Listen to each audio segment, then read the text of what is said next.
What conspiracy theories turned out to be true? CIA putting LSD in the water supply, except it was only a handful of extremely small, less than 800 population, towns in the American Southwest, and the outcome was not, we have a mind control serum, but instead, that deeply troubled a lot of rural elderly people, who had no idea what was happening to them. Colombia's government and high-rank military officials killed farmers and poor people just to get personnel promoted and support from people. The bodies had uniforms just like the ones guerrilla soldiers used to wear. People started noticing that something was wrong with these guerrillero bodies when the boots in some of the bodies were backwards and a lot of people went missing from villages. Ernest Hemingway believed he was being followed by the FBI. It was passed off as paranoid delusions by the medical community and the world at large. But the Freedom of Information Act revealed that Hemingway was an amateur agent in Cuba during the war, but also seen as a potential communist sympathizer by the FBI, who did later follow him. It played a major role in his suicide, though obviously there were many other factors. My father, who I previously thought was insane, was convinced the meds the military used to prevent malaria caused serious and permanent behavioral health issues.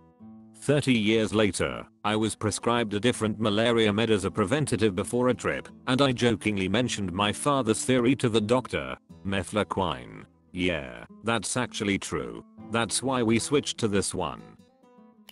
Oh, story time. In 1989, I was a new Peace Corps volunteer in Africa. So shiny and new, so ready to change the world. They gave us mefloquine and demanded that we take it, as in, swallow the pills in front of them. I sent this on a postcard, like, an actual card, because this was before the internet, to my mother, who is an oncological nurse, and she actually somehow got through to the US Embassy in my country with a message not to take it under any circumstances. So I just didn't take any prophylaxis, and of course got malaria like 4 times, and eventually got caught, and was told I had to take it, or leave the Peace Corps. So I did, and then things got real weird in a hurry. I stopped showing up for work, holed up in my house eating nothing but mangoes, and used a pen, and like 5 school notebooks, to teach myself spherical trigonometry, figure the angle of my front door and draw the lines for a giant sundial on the walls of my living room. I can remember every detail of this, even now, 30 years later. Maybe a week later, I woke up in the hospital ward of a US airbase in Germany. Apparently I had a complete psychotic break and disassembled every piece of furniture in the house in order to construct a 25 feet tall idol of some kind of god that was haunting my dreams. I have no memory whatsoever of this, but there are many photographs. My PC volunteer FWB stopped by for what she thought would be good sex, and instead got some batshit speech about the elder gods being reborn or some shit. And you'd built a giant cow demon, she said. I'm still completely missing like 6 or 7 days of January 1991. So after that, I got to take chloroquine instead, and just had weird dreams. My neighbors burnt the idol, and treated me with exquisite respect from there on out. And then I got back to the USA, and was in a snowstorm in Buffalo, New York, and relapsed with malaria, due to its cyclical nature, and had to talk my way through everyone at the goddamn hospital that yes, I had malaria, even though it was February in upstate New York. That was loads of fun. I lived in Oregon in the 70s and 80s. Everyone always talked about how the Evergreen Airport was used by the CIA, but they always denied it. The truth finally came out, and the airport ended up closing afterwards.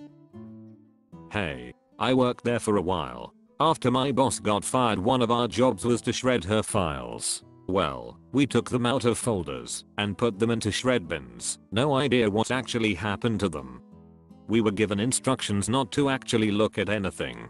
2 guys stood there while we shredded them to make sure we didn't. My boss had told me that the airline had done hush-hush work for the government, but wouldn't go into detail, and I really didn't believe her until this happened. The CIA has a special gun that shoots dissolvable darts that leave no trace and cause people to get a heart attack. It was dismissed as a conspiracy theory before the gun actually turned out to be true during a trial, where it was demonstrated by CIA operatives. Seriously, check out the link in the doobly-doo. It's 4 minutes of senators playing around with the dart gun. My grandfather was afraid of moving into a nursing home or living alone. He was convinced people working in elderly medical care were out to get him. A few years later, a local nurse is in the news as a serial killer who believed she was doing the right thing, ending lives early. Around the same time, a home visiting nurse, who was supposed to help him, got frustrated and hit him. So I removed her from the house, which was something he wouldn't have been able to do. After reporting that nurse everywhere, she was still doing home visits for an acquaintance, until I told him to. Governments and corporations are actually spying on us. What's sad about that is, when it was revealed to be true, we all just shrugged, because it was something we all believed anyway. What's really sad is that Shia Labeouf outhead the entire thing and the audience just laughed at the jokes.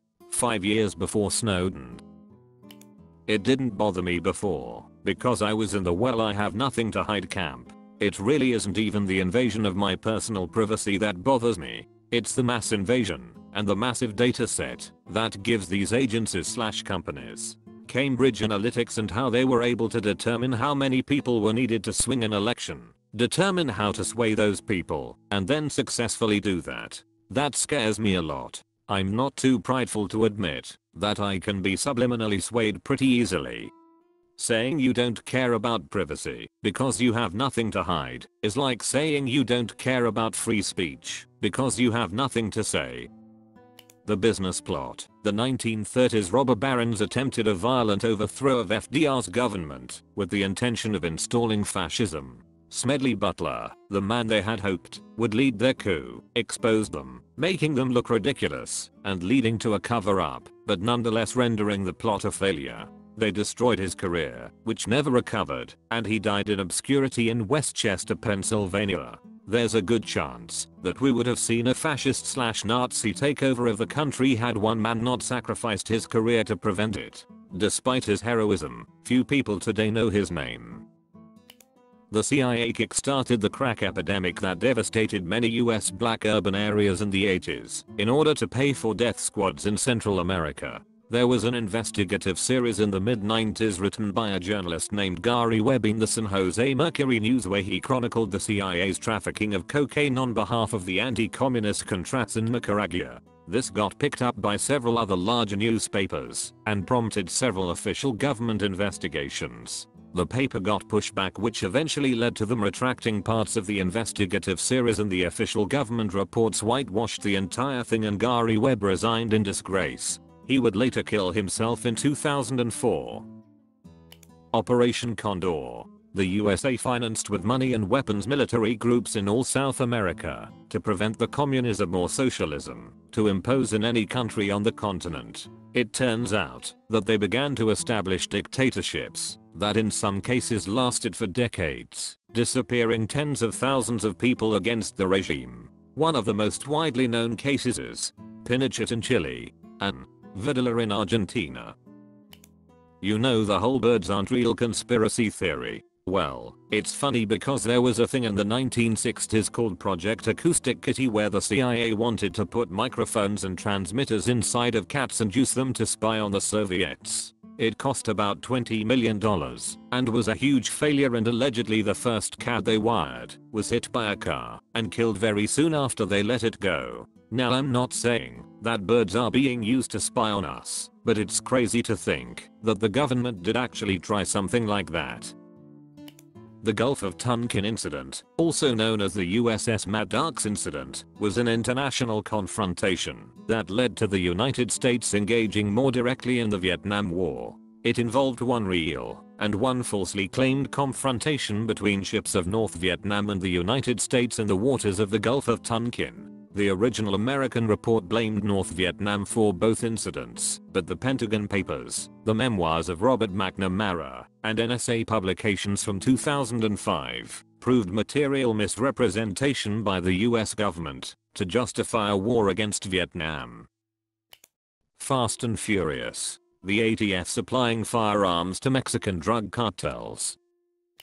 MKUltra. The government was running massive mind control experiments through American universities. Further, the CIA would kidnap people, load them up with LSD and torture them under this program. They even ran illegal brothels to kidnap the Johns. The victims wouldn't talk because they'd have to admit they were cheating on their wives. The only reason we know about it is due to Freedom of Information Act requests and the fact that someone forgot to destroy or hide the documents, and no one talks about it. No one went to prison for it. It's very likely that the Unabomber was pushed to his mental breaking point under the auspices of this program and led to his targeting of universities. The FBI also ran illegal surveillance through COINTELPRO and used it to suppress the Black Panthers, harass social activists, run illegal wiretaps, and follow around public figures. And no one fucking talks about it. Hell, it's legal now under the Patriot Act, and no one talks about it.